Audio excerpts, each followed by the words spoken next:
Welcome everybody for attending today, our latest Getting to Know Your Community series event.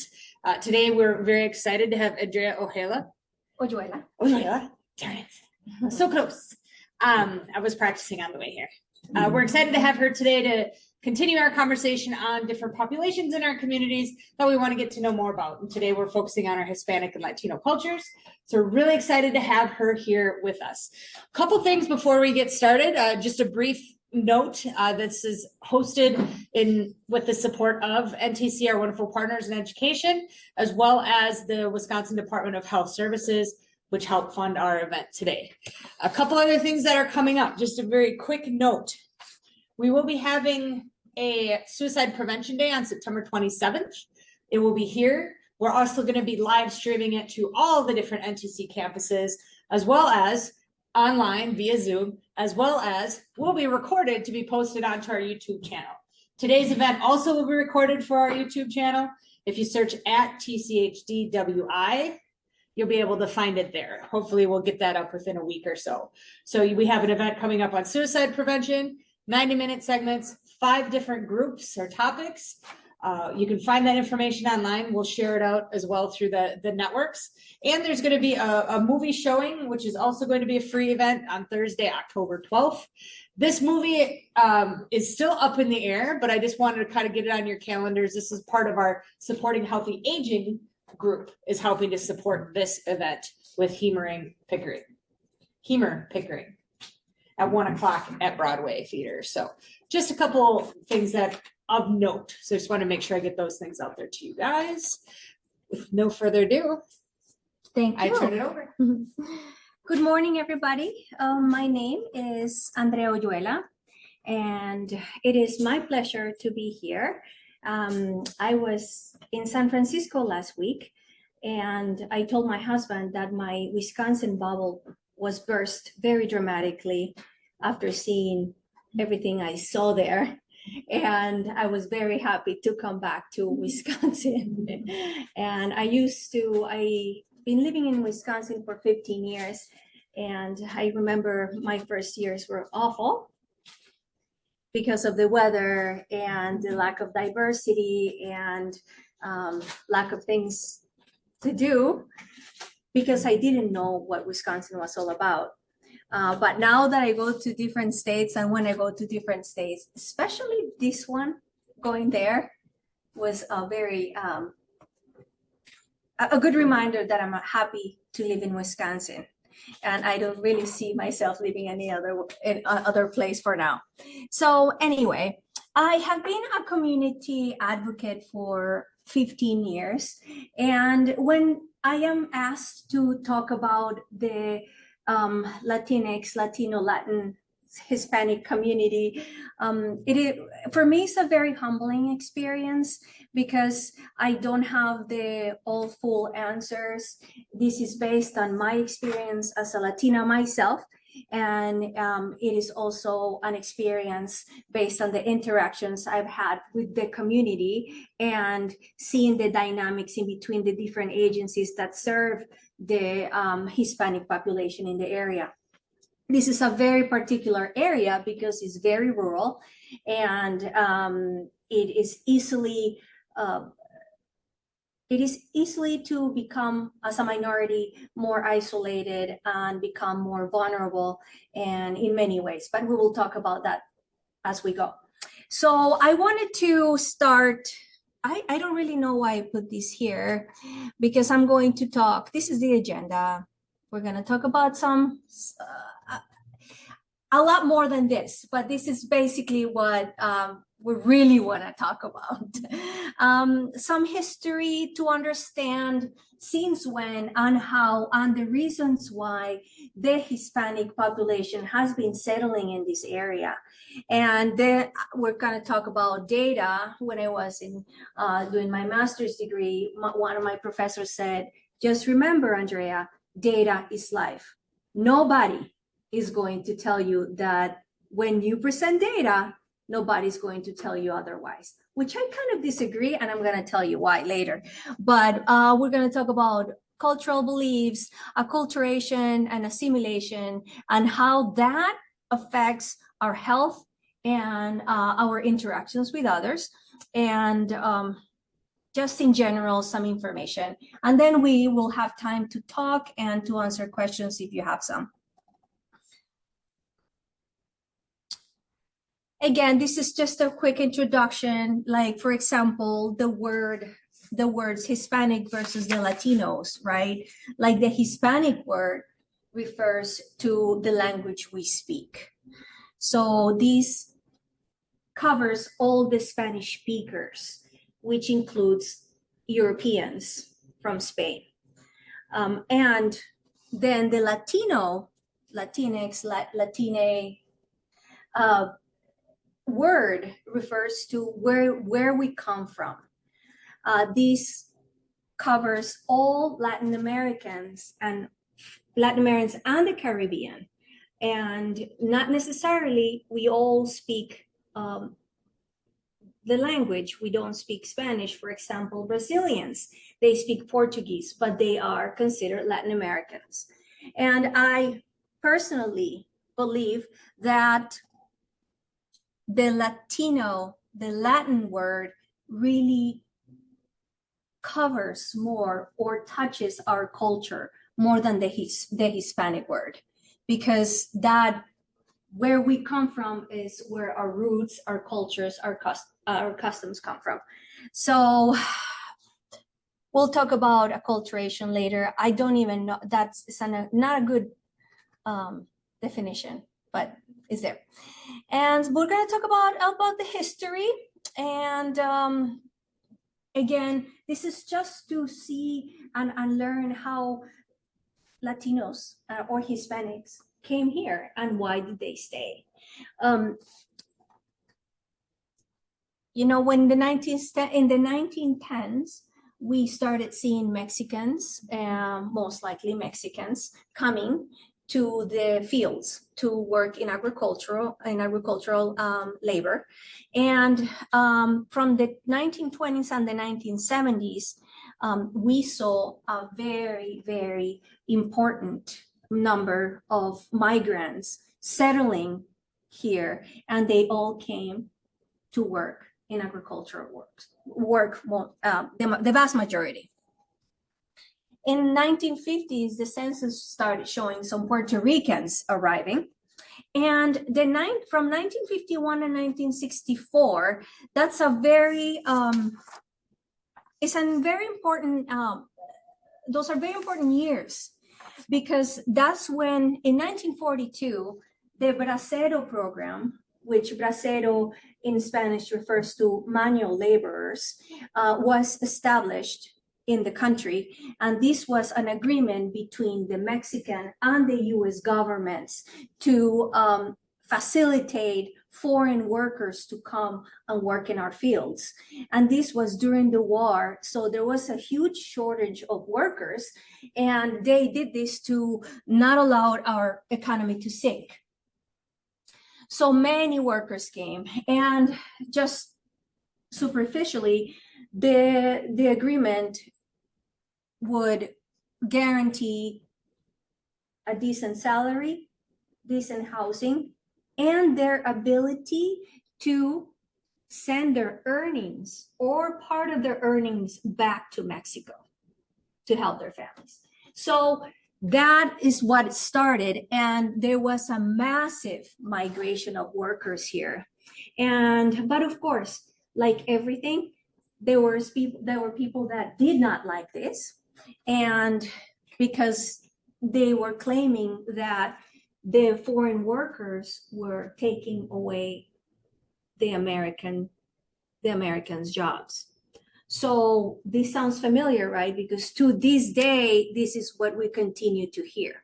So if you see how history, this is not something that just came about soon. This is happening since the Bracero program. The Bracero program is considered what really created that division in the political views of why migrant workers or foreign workers are or are not important for our economy. Then in 1964, the Bracero program ended, but those families or those workers were settling in the United States and brought their families and started their own farming and became part of this area. Wisconsin benefited in a very, very high way with these foreign workers during that time. Then in the 1960s, because we had a good amount of Mexicans here, everybody started coming. It was not as foreign as before, and more immigrants started coming.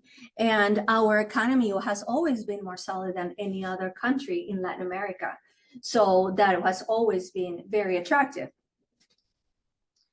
And in 1980s, this is all data from census, 35,000 Mexican Americans lived in Wisconsin in 1980. However, in the 2000s, from 2000 to 2010, the Hispanic population grew at about 43%. That is a huge, huge number of people settling in Wisconsin. Then in 2007, our economy was not the best, and migration continued to happen, but not at the same rate as before. And in 2018, many things happened. Hurricane Maria made or forced many Puerto Ricans to come to this to this country, and eventually they started arriving here in Wisconsin. And also corrupt governments, dictatorships in places, for example, like Venezuela and Nicaragua, forced this population to start migrating to the United States. And then in the 2020, we had the pandemic, and then we had more crises in different places, in economic crisis, governmental crisis, political unrest, and you combine that with on open border policy that it lasted very little because of the amount of people that came. These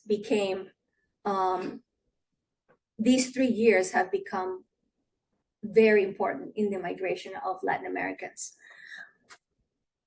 If you have any questions, let me know. I mean, we're not that many, so we can talk. Again, I'm just going to show some data, and I got a little bit data happy, so I'm just going to be flipping through this very quickly. And of course, we are not the dark blue. We know that the highest amount of immigrants are in California, and that is not only because of the location, but the size of the state. Then we're going to Texas, Florida, in the, up north in the east, and that's not a secret. However, if you see the numbers, you see a high amount, and this is just census. This is census based, which I am a little bit skeptical in those numbers because there are many undocumented families that refuse to participate because of fear of many things, right? So only they were censored. It was 295,000. Yes, Latinos in the state. I believe that's a high number. It's only 1% of the full picture, but we are still a lot, and we're only going to grow and grow and grow as we settle more. Again, this is in Wisconsin. The vast majority, well, of course, the dominant population continues to be Caucasian, white, but we are still there. We are 8%. So we are higher than other minorities in this state. This changed in the last 3-4 years because the African American population was higher than ours, And now the Latinx population is getting higher.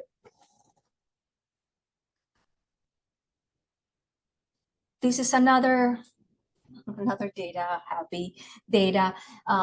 Mexicans continue to be the dominant Latinx population here. And however, we are also seeing the amount of Puerto Ricans that are coming into this area, Nicaraguans, not the amount of Nicaraguans because that's the influx of Nicaragua is kind of new. So we still not, the numbers are still not there, but if they could continue to come at the rate they're coming, they're going to become countable. And we're going to be seeing that Nicaraguans are going to become an important piece of these data. Okay, so now to the fun part. Cultural beliefs. We're going to talk about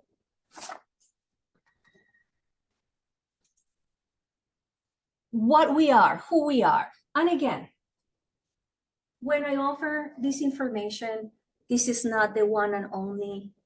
This is not something that is the full truth. I offer these based on my research, my studying, and my experience. And that's why I'm always open to questions and conversations, because many people might not be completely in agreement with this, but I am supporting my experiences with some research that I've done, and I believe this is the most accurate. So the first thing we need to realize is that we are a very diverse group. The Latinx Hispanic population has more people that come from 20 different countries, including the Caribbean. So we, in our Latinx Hispanic group, have very different cultures, customs, habits, and just we are different. And we tend to be lumped in one. We tend to be lumped in the Hispanic population. And sometimes it's hard for us because we are very different from one another. And that forces us or makes us feel that we're losing our identity. So Latinos in the United States are settling in everywhere, right? But here in Wisconsin, we are for the first time seeing Latinos from everywhere in South Central America and the Caribbean. We never saw people from, or if we saw, very minimal from Cuba, for example. Now we're seeing people even from Paraguay, from Uruguay, from the South American countries. And this is a change in our population because we didn't see them here. They used to say that those southern countries will never come to Wisconsin or to the cold because they were sick of them themselves. Those are very cold countries, but we are seeing them. We are seeing them here. The Venezuelan population here in Wisconsin is growing at a very fast pace, and they are displaced. Many Venezuelans are displaced because of the political unrest that they continue to suffer. So we are all different, and that creates a lot of stress for us. And if you know, in places of in workplaces, for example, sometimes they have issues. Oh, a Nicaraguan cannot get along with a Puerto Rican. A Puerto Rican cannot get along with a Colombian, or Mexicans or Puerto Ricans. They don't. Why? Because we are so different. And that is when we walk that gray line of negatively stereotyping Latinos, right? So, oh, and also, we are also in here in Wisconsin, we are seeing an influx of Mixteco speaking. The Mixteco is a dialect from the Oaxaca area in Mexico. And in the last year, we've seen an influx of Oaxacan speakers. And hospitals, schools are having a hard time. They are mostly, they can understand Spanish, but some don't understand as well as others. So that's another piece that is very important to have. All of us don't speak Spanish. You can have, I was talking to a OBGYN doctor at the Marshall Clinic, and he said, Andrea, that was so bizarre last week. I had a very bizarre experience with an interpreter over the phone. And I said, what happened? He says, well, I was speaking, but she would look at husband and husband will interpret for her. So it was like two interpreters on the one on the phone, and she wouldn't listen to me. And I started to get concerned. Is he abusive? Why is he too controlling? Why is he not allowing her? Well, they come to find out she was Mixteco speaking only, right? So basically they waste their interpreter there because there's nobody. They needed a Mixteco interpreter, which are very hard to find. But anyway, those are things that we have to consider when we are serving this population. And that makes us different people, right? We also come with a heavy historical trauma, right? We can assume that Hispanics are, one group of people, but it's not only that part that makes us different, not only the part that we are coming from different countries, but how we got here. Let's talk about undocumented immigrants. If we are serving let's say two Nicaraguan women, right? And one is suffering from domestic violence, has 5 children, walked for 5 months to get to where she is, from Nicaragua to here, and had horrific experiences.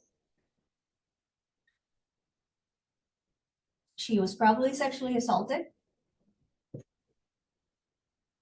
And then you have the other one, right? Nicaraguan, from the same city. No kids? Not married?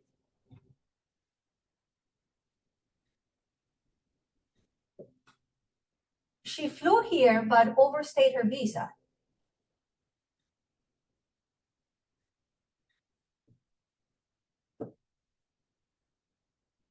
She's 22.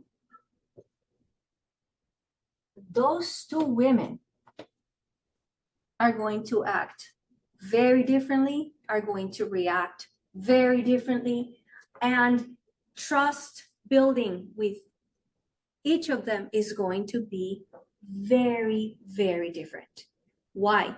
Because we carry, or many carry, an important and heavy historical trauma. They come from political unrest. They come from a dictatorship. They run to be safe. So they are carrying all this mistrust. They come to this country and they're like, oh, just trust me, you're safe.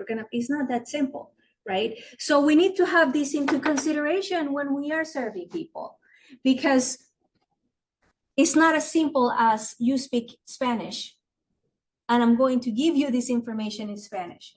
It's more than that. And I wanted to talk to you about the concept of offering services versus the concept of acceptance of services. Those are two very different concepts. Why? Because yes, we have a lot of resources. Well, not a lot, but we have resources for women or for children, or for youth. Not a lot, but we do. But how are we offering these resources to them is going to be vital for the acceptance of these resources, right? Like, I was going back to San Francisco. I was in San Francisco in a conference, and I asked this question: how do we persuade the Latinx women or families to get more services, to be more involved? And one lady looked at me and she said, "Mija," like girl or daughter, like that's like more like endearing. She said, "Bring somebody from the community with a lot of tamales. Sit with them and eat. Don't talk in the first 15 minutes. Don't talk about what you are going to offer to them. Sit with them, laugh with them. Allow their kid to sit on your lap. Tell them to sing you a song. And then when you are showing that you appreciate and you are giving them identity is very important, because we keep losing it. We keep losing our identity. And when it's given back to us, we respond. And we are loyal.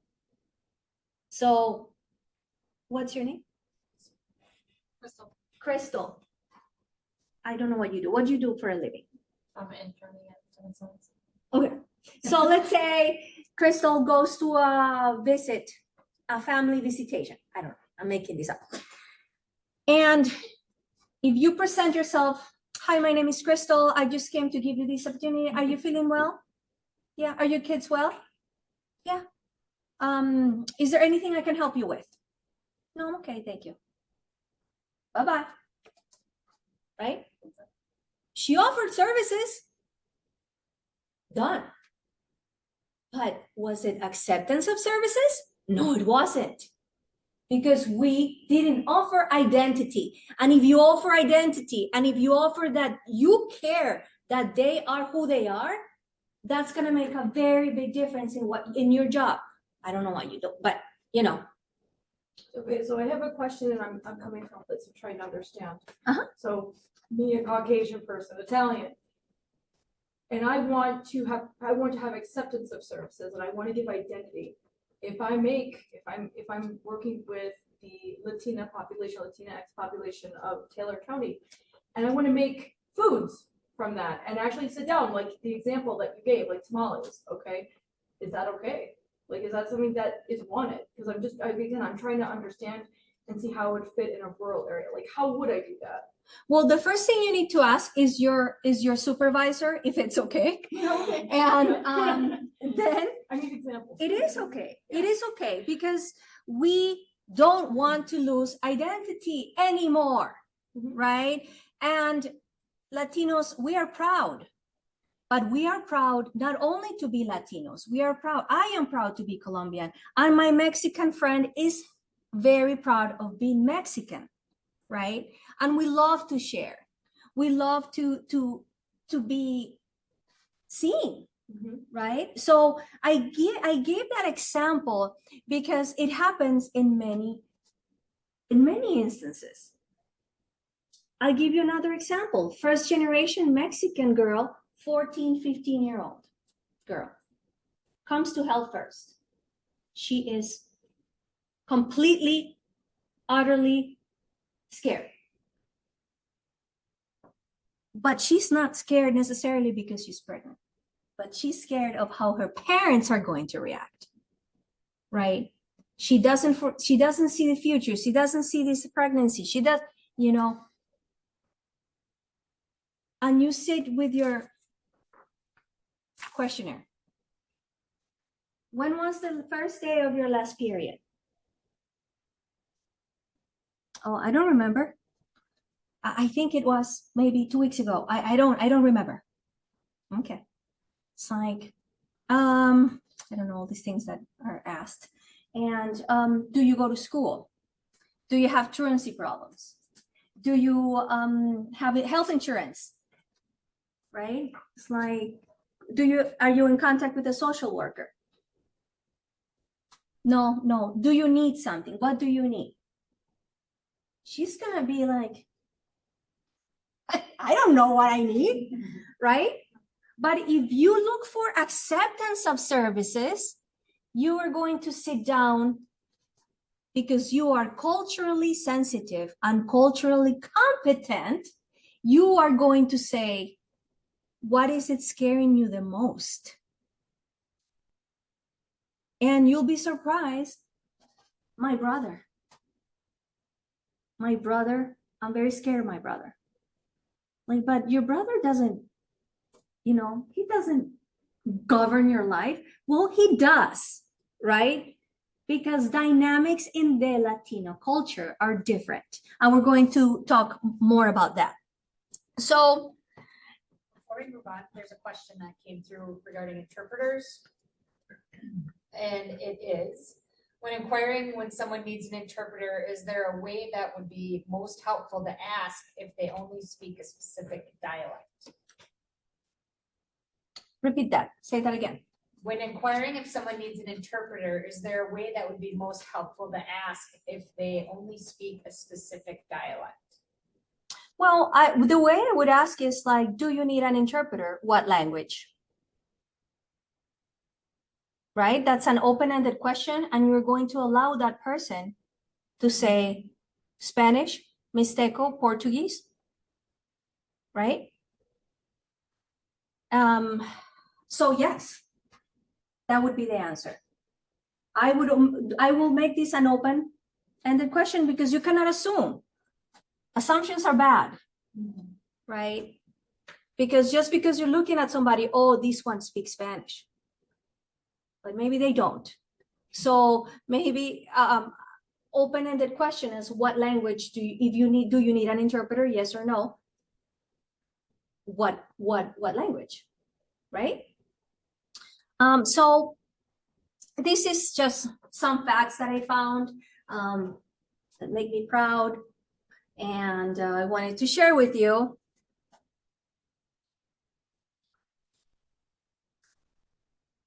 So let's start with the community and family. We are a collectivist culture, right? We are our group. We love group. Group for the Latinx community or Hispanic community is more important than the individual, right?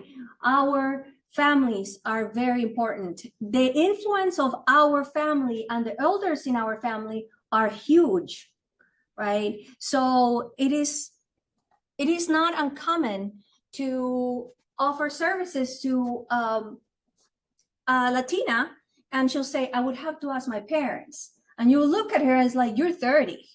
What do you mean, right? But it's because we, as a collectivist culture, believe that my decisions affect my brother, my mother, my sister, my father, right? So we always make decisions this way. And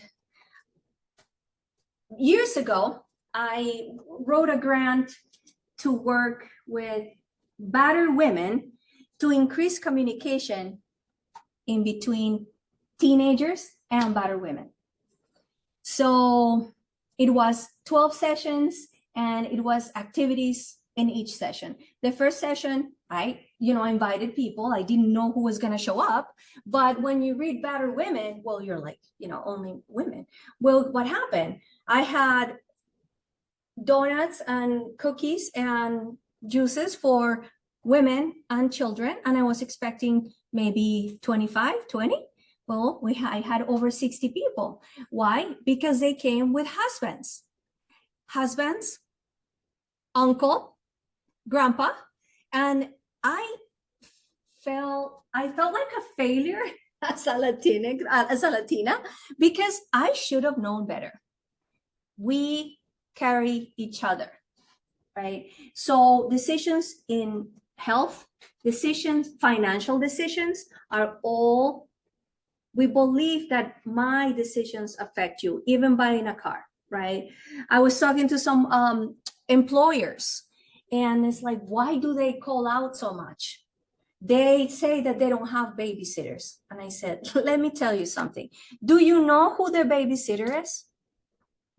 It's either a sister, grandma, and if grandma is upset, she's not taking care of that baby. So those are the limitations that we have with that, right? We depend too much on each other. And then when we come to this country, whereas you need to show to work, we assume you have a babysitter because you had it yesterday. Well, we didn't know your mom was going to be upset today and she wasn't going to take care of your children. So that's how we depend on each other, right? So when you want to do outreach, do family outreach. Don't separate families, because that's not going to work.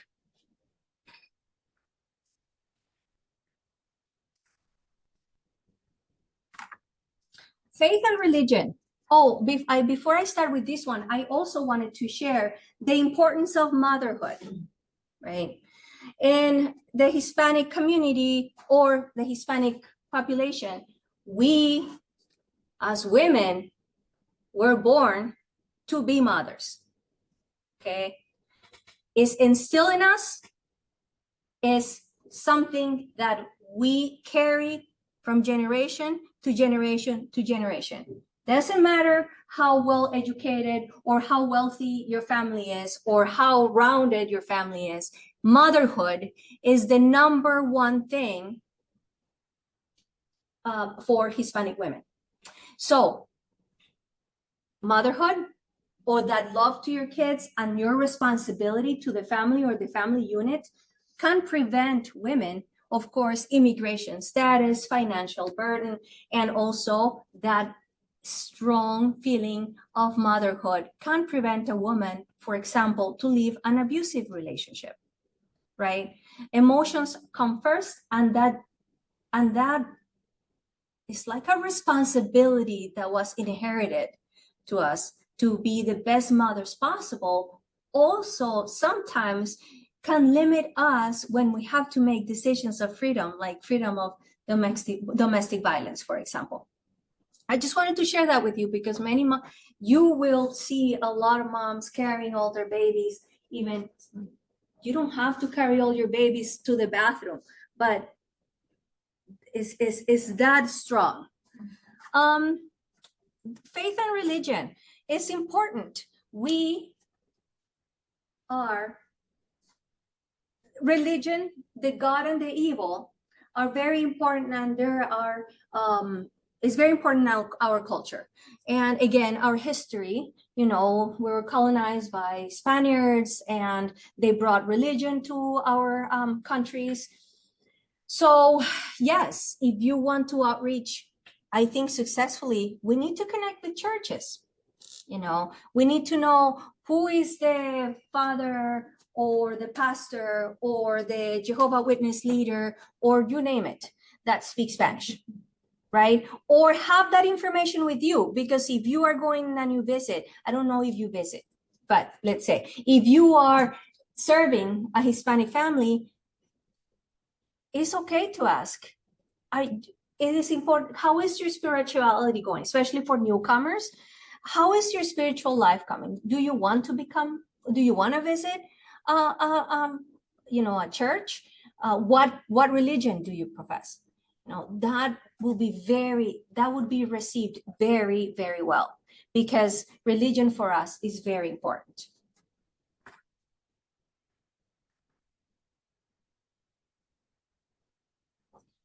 Again, we respect our elders. We are a paternalistic culture too. So it's always the male, the grandpa, the father that we really respect and sometimes fear.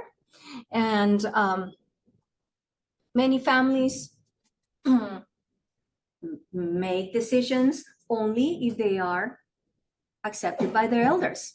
And it's hard when you are from a culture like this one, that it really is instilled with you. You are alone. You have to work for yourself. You have to be independent. You have to move forward in life alone, because that's how you succeed. To have to deal with families that everybody and the father needs to make the decision, and he's gonna take a long time, especially if he's not sure. So this creates sometimes frustration with caregivers or health or providers of some sort, because parents, an example, ligation, tube ligation, right? Many women is like, after this baby, I want to have a tube ligation, or how can I not have more babies, right? But being fertile, being a woman that is able to have children is also valuable in this culture, right? So if you have babies and if you have a male, you're good to go. So when women need to make this decision, oh, not yet, I need to talk to my husband about it. I need to talk to my brothers and my dad. Many healthcare providers are, what? Do you really? Yes, because you, with legal tubal ligation or any birth control, especially if it's permanent, you are taking some value away from you, right?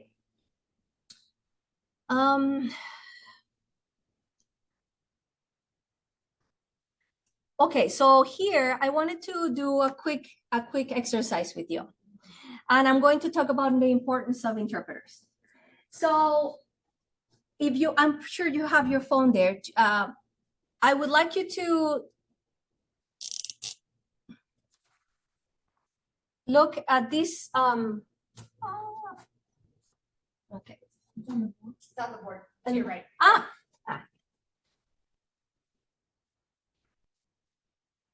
This is going to show you, and I have to make a disclaimer. Our health systems here are good at having interpreters, and but for smaller agencies, sometimes we lack of interpreters, and I know it's not easy to find interpreters in these rural areas. But I wanted to show you the importance, because the context of things and the cultural variables that could affect communication make having an interpreter worth it. You know, the quality of your communication with these families or women or patients or customers or clients is going to be a lot better. So look in Google Translate and try to translate this.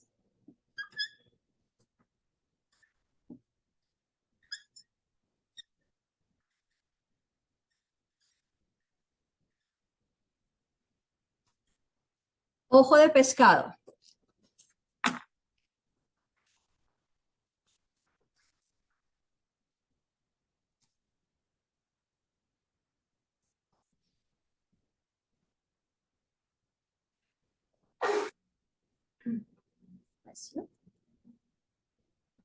I did put it in the chat for the people. Thank you. Yes, thank you. Ojo de pescado. What does it translate to? Fish eyes. Fish eye. Well, many Hispanics, especially from Mexico, for them, ojo de pescado is a wart. Okay. So when you're trying to use Google Translate, and she's trying to explain that she has a wart on her toe, or that their baby is having a few words and she's concerned, you're going to be a mess. And you're going to be like, I have no idea what you are saying. There's another one. I believe Google Translate has only one, because this has many, which is it makes me giggle, because it has many how do you say, definitions, but this one, empacho.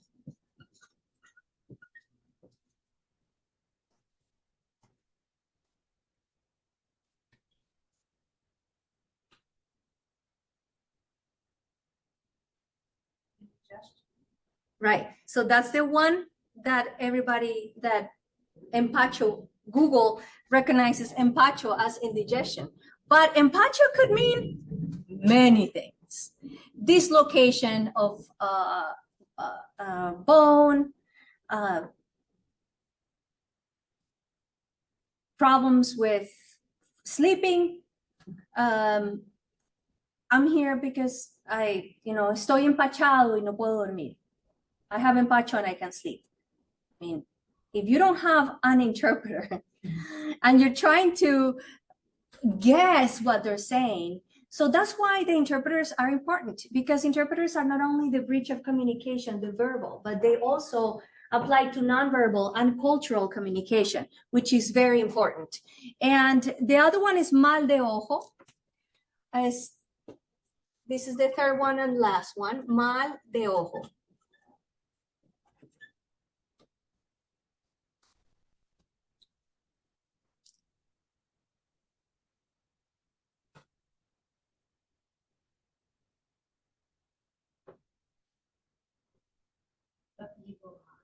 The evil eye.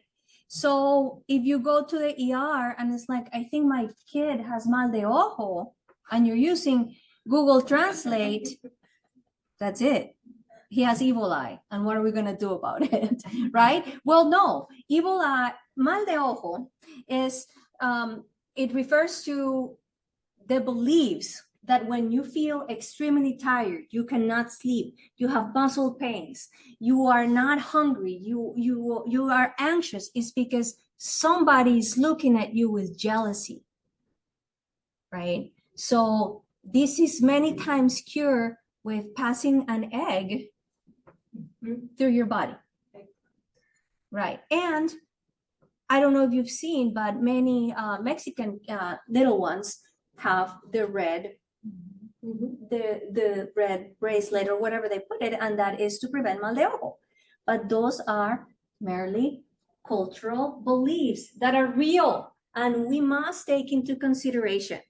Yes, he might have mal de ojo, but why don't we check, is he, using the vocabulary as you are culturally competent and culturally aware that you cannot dismiss the generational beliefs, is going to make acceptance of services much, much effective. Again, the difference in between offering services and acceptance of services should be a switch in our minds, so we could give the Hispanic community identity back that we already are taken away, right? Like I said, Hispanics we all like tacos, we all like mariachis. And sadly, that's how we are seen. But if we bring identity back, acceptance of services should improve, right? The question, if they don't have a translator available, can I ask them to say something with different words if Google is not translating correctly? Well, I think having an in-person interpreter is ideal, right? But if we could have a phone interpreter will be better than not. Google Translate limits us tremendously. It limits intention, context. It doesn't take into consideration communication. So I do really not recommend Google Translate. I recommend interpreters.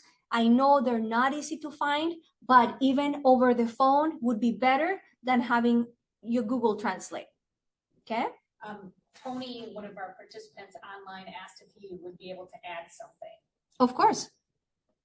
Go ahead and unmute yourself, Tony. Buenos días, Andrea.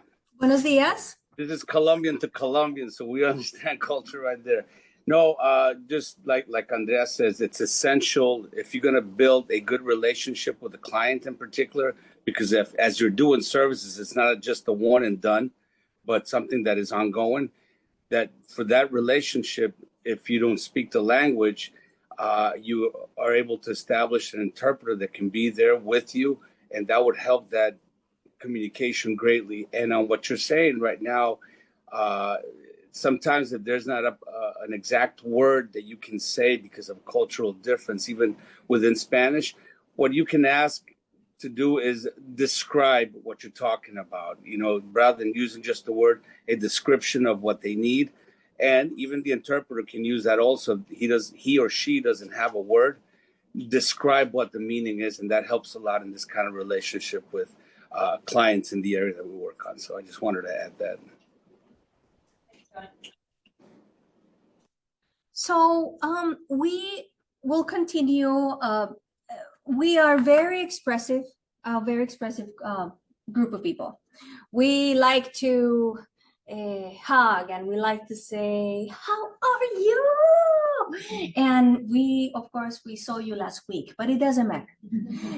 We hug. We are loud. We like music, right? We want to kiss. We want to kiss you, and if you come, you need to have a cafecito con pan, like coffee and bread, and you have to sit with them, and you have to acknowledge the little ones, and you have to acknowledge their home, because that's their sanctuary, right? So we prefer that type of interaction, right? So we were going back to offering versus acceptance of services. And if you see them in Pick and Save, I don't know, in a grocery store, and you just went for a visitation, right? And I know that for many people that is hard because supervisors don't like that, interactions in the community, but sometimes they want to come and say hi. Or the little kids go after you and grab you the leg, and there's nothing you can do but say hello, right? My advice is acknowledge this family, not acknowledging the fact of, oh, come here, let's sit and have a talk, but you say, hey, it's very good to see you. Look at how big these kids are. Oh, he's so smart. Because going back to motherhood, we are very proud, right? So just, again, going back to that identity, right? So we like to have the type of conversation. So that's when I said, when reaching out to the community, find local folks that know what's going on, right? This woman in San Francisco last week, it was such a simple answer, but it just dawned to me. She said, no, mija, bring bring 50 tamales and talk about their lives. Eat with them, sit with them, and things are gonna change, because you have to build trust. And why they don't trust us is not, oh, I'm giving you everything, it's your loss. How many times we hear that? She didn't call, I insist 3 times, is her loss. She's not gonna receive services, it's her loss. But we don't take into consideration what we talked about, the historical trauma, the newcomers, the new moms that come with all this past trauma, that when you live in a country that when police, law enforcement is corrupt and is your enemy, there's no switch in your brain that here is different, okay?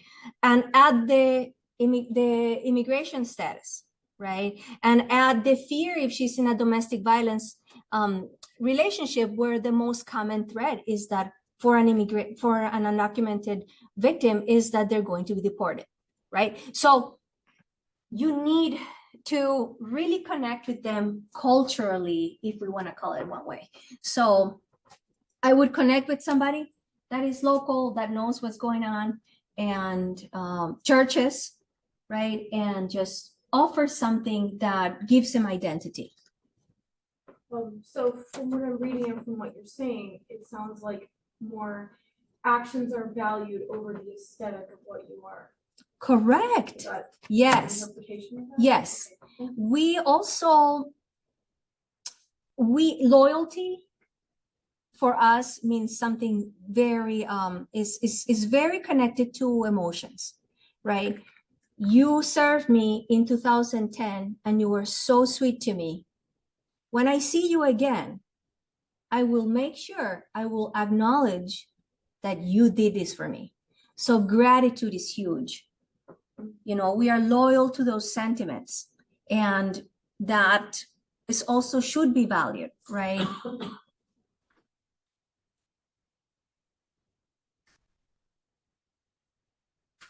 And again, this is connected. We develop trust over time, but you know, it takes time.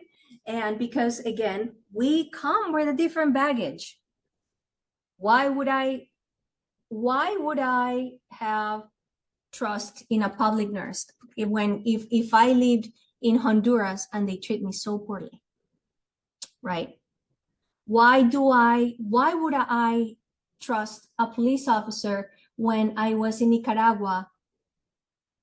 They didn't believe me and they actually took money from some so and so, you know.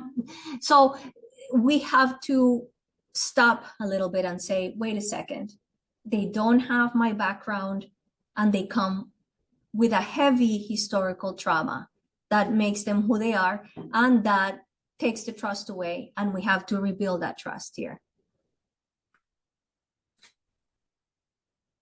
This is very connected to the mal de ojo, you know, la envidia, the envy, all these things. We truly believe that can make us sick. And if something happens and you get sick, you might be being punished for something bad you did, right? And we connect our health to all these beliefs, very much so. How about acknowledging, because I don't want to lump everybody in one category, but is there kind of like a Venn diagram of like ancestral veneration, like honoring your ancestors? For example, the Mexican culture in November. November is very important for them, for the Mexican culture. This is very specific to them. And they have El Día de los Muertos, November 10th. And that's when they acknowledge and offer their ancestors with pictures, like the movie, there's a movie, Coco, right? Food, and families and friends sit around and share experiences and share moments that they share with this person that already passed to a better life. So yes, acknowledge that November 10th exists has a huge impact in this community, because you are returning a piece of identity, right?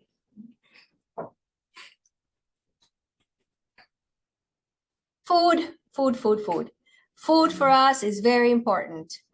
Food, but you should say, okay, what do Nicaraguans like to eat?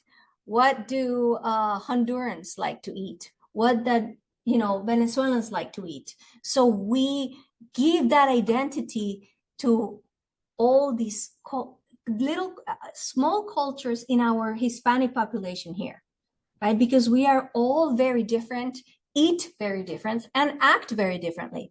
So that's why giving this identity and you doing this work and doing the research is appreciated.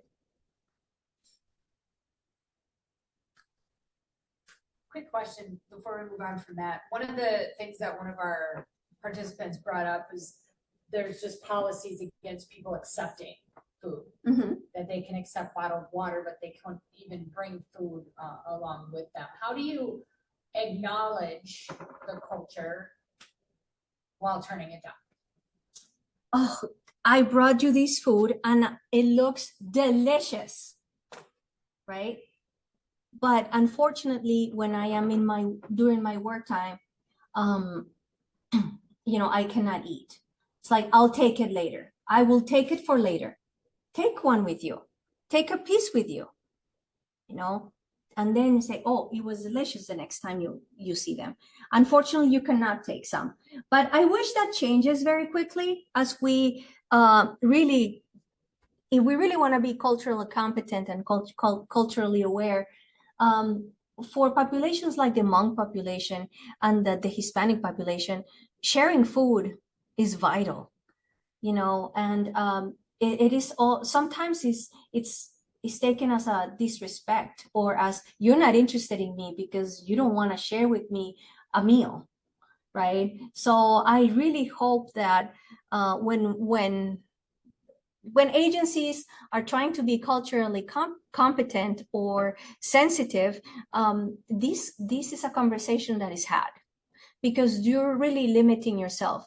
It's a fact. Food for the Hispanic population is important. And if they cook for you, they are making this out of respect and trying to bond and make this trust better and this relationship stronger. So it is a disservice, right? Not to accept. I'm pretty sure that you guys have heard of these terms before: acculturation, assimilation. You know, to say it in simple words, acculturation is when somebody from a different culture takes traits and customs from the culture they are living in. And why is that happening? Because we need to belong. The seeking of identity. That's a word that I've been saying a lot. But acculturation and then assimilation, where you become part of that culture, the new culture, is also because you are trying to belong and to have an identity. And that's naturally, as human beings, we need that. So these processes will happen. This is just an idea. It's like of, you know, how you become, you know, you leave some traditions on the side and become more part of here. It's like, I'm not gonna wear my hat, I'm gonna wear this, you know, this instead, to be part or to blend more. And I know I'm running out of time, but I'm going to talk very quick about this. The health disparities. Acculturation has a very big influence in the health disparities. There's much research that talks about how acculturated women, for example, give more importance to have screening testing, mammograms, pap smears. Those that are not so acculturated still are not putting their health first and the prevention first. And also diabetes type 2 in Mexicans specifically is very high. That's a percentage that it grows and grows. And they think there's researches that show that acculturated Mexicans tend to live their healthier lifestyle, be more practical in the way they eat. More practical means cans, processed foods, more carbohydrates, etc. And these are all these are some, I wouldn't say all, but these are some of the disparities that Hispanics can suffer or, you know, face. Discrimination. I mean, we know racism, covert, overt racism, systematic racism. We have endured since the Bracero program a lot of verbal attacks, and this affects, you know, these. You don't say anything, you're just like, oh, just leave it in the back. But this really affects us. Discrimination affects how we perceive doctors, how we perceive nurses, how we perceive health. And Latinos are not the most healthy group, and still they refuse to go to the doctor. And also the financial piece, right? Many are undocumented, but I want to show you. And okay, so the work rights, like 70% of unauthorized immigrants would be more vulnerable to labor exploitation or violations in their work space. But I wanted to show you something quick. Okay, so to my professor that said that data is life, I would love to show him that, because I don't believe this. It says that 84% of the Hispanics are insured. And our experience is very different from that. I'm not sure, and I have to dig into this, but I wanted for you to look at this. We need to dig into this deeper. Is insurance, you mean the help from the community help, the community service, what Marshfield, for example, has, that they pay part of the bills?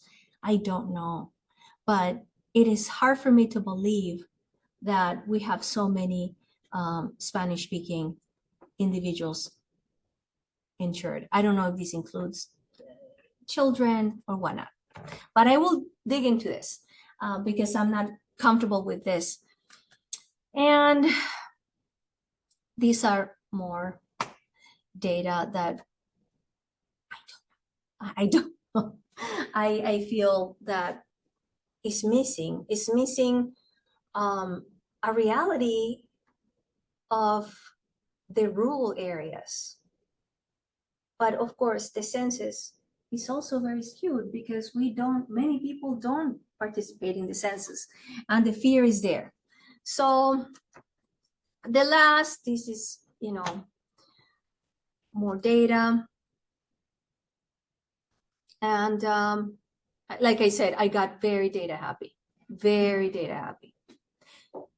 Here, the unemployment rate really, really jumped in 2020, and we know the reason. The pandemic and all these things happened. And before the conclusions, I also wanted to share that in agencies for the Spanish speaking, I always look at Wisconsin like it's in half, right? The southern Wisconsin and the northern Wisconsin, and they're like two different states, because the resources down there are triple, right? There's a lot of agencies, but not here, not in this area. So I wanted to highlight a few of the agencies that are, here in this area. For example, UMOS, although it's in Milwaukee, UMOS is outreaching to all the state and other states. It's a very, very big nonprofit. And they are now promoting MBT, or multidisciplinary team, to address forced labor trafficking and forced labor here in the state. And they're trying to really become noticeable. It's H2N. H2N is, I'm almost positive that they are trying to outreach to communities, to Spanish speaking and the Hmong's community, to improve their access to healthcare. And also the Family Health Center, many know that they're not necessarily different than the Marshfield Clinic, but they really have opened their resources to the Spanish-speaking and the undocumented immigrants. And then Tony, he has a nonprofit, and he's also local, right? So he's also accessible to the different needs for documented and undocumented immigrants. So in reality, there's not a lot, right? There's not a lot. And hoping, I had a great meeting yesterday, for example, in the Abbotsford School District. And you see, look how slowly things are moving. Her name is Alma Pierce, and she is the new student navigator, and she is bicultural and bilingual. And I couldn't believe this was the first year that they had somebody like that. When they're in the middle school and high school, the 70% of their children are Hispanic. So things are moving, right? So you could think negatively, it's like, I can't believe this just started just now, but yet Alma is there, and I was very impressed with her, very well prepared, very, very smart woman, and I hope she can help these families and these students.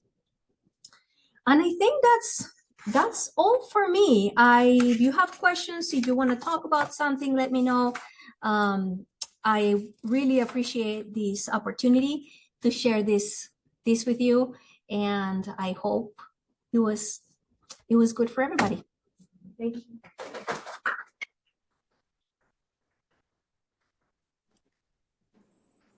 Does anybody have any questions online that haven't been addressed? Feel free to unmute yourself, Tony. I see you're unmuted. Would you like to share it? Well, yeah, I just want to say, thank you to Andrea. I really congratulate her because it's not easy, really. Within our Hispanic culture, there's so many microcultures. Even Andrea and I are both from Colombia, and even within Colombia, we have so many differences and nuances depending on the region that you come from. And the approach to people can be difficult at times, but not impossible. I think with a lot of understanding, and we have to grab that concept that people don't live like they, or have not lived their lives like we usually do in America. As long as we understand that, we can accept that people believe in different things and respect those beliefs. Like she was saying before, there's little nuances, like, if they believe that a cotton ball on the kid's forehead takes the hiccups away, put the cotton ball on the kid's head and it'll be fine. It won't hurt. So yeah, no, I just want to congratulate, because it's a very important topic. I appreciate her mentioning the importance of interpreters, not because of the fact that I am an interpreter, but really the experience that we have gathered through the years doing this interpreting and being that cultural bridge is huge to build that relationship that we need to build with the community that we intend to serve, these underserved communities. So very important, and congratulations. Thank you so much. Thank you.